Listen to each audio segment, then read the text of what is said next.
Alright, in the past paragraph, Kant was trying to argue that his project, which is uh, aiming to refute, or no, not to refute, to dissolve all problems in metaphysics, he is arguing that it's actually very comprehensive, right? It's able to encapsulate all difficulties in metaphysics.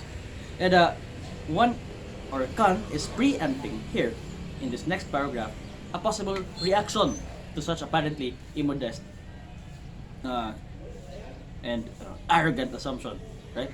Assertion. So, quote, he says, while I'm saying this, I believe I perceive in the face of the reader an indignation mixed with contempt at claims that are apparently so pretentious and immodest. So, yeah.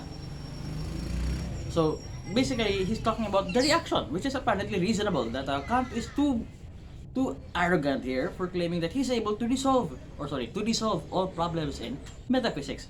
But then he counters by saying this, quote, and yet they are incomparably more modest than those of any author of the commonest program who pretends to prove the simple nature of the soul or the necessity of the first beginning of the world. So he argues that actually, if you say that my assertions are immodest, how much more you yourself, your claims that you are able to prove the existence, or sorry, to prove the simplicity, right, the immateriality of the soul and the first beginning of the universe. The universe had a finite past, right? So why does Kant claim, or what is the basis for saying that that actually is more immodest than Kant's project?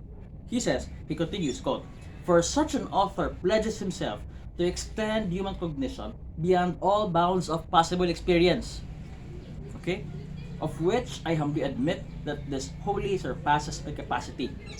Instead, I have to do merely with reason itself and its pure thinking.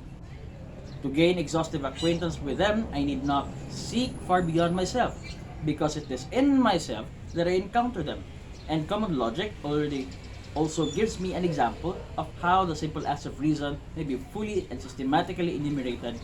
Only here the question is raised how much I may hope to settle with these simple acts if all the material and assistance of experience are taken away from me. Basically, let's simplify it. Kant is saying that the dogmatist who is trying to critique Kant for being apparently too immodest, right, in his claims, is actually more immodest. Why? Because that dogmatist simultaneously, while critiquing Kant of immodesty, simultaneously holds that metaphysics can arrive at definitive conclusions regarding the simplicity of the soul, right, the immateriality of the soul, and the past finitude of the universe. And by doing that, they are extending the capacity of reason beyond experience, right? Because if the soul is simple, meaning if it's immaterial, it lacks a material or material substantial, we might say, stuff, right? Then of course it is inexperienceable. It cannot be experienced, and therefore, according to Kant, you cannot prove that by reason. You cannot rely on experience in principle to do that, because that goes beyond experience. You cannot verify such argumentation by or through the use of experience, because it is in principle it is designed to be inexperienceable, right? Because it's immaterial. Only material things can be experienced. And then the same is true for the finitude of the past. Of course, since the universe, the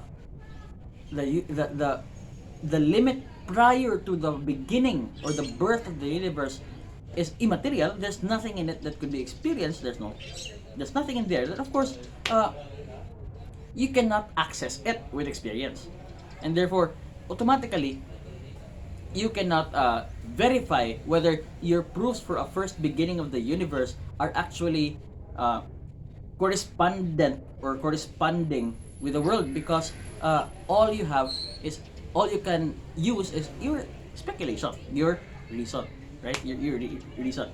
Experience in principle is indeterminate with regards to its pointing to either direction, whether there is a finite past or there's an infinite past for the universe.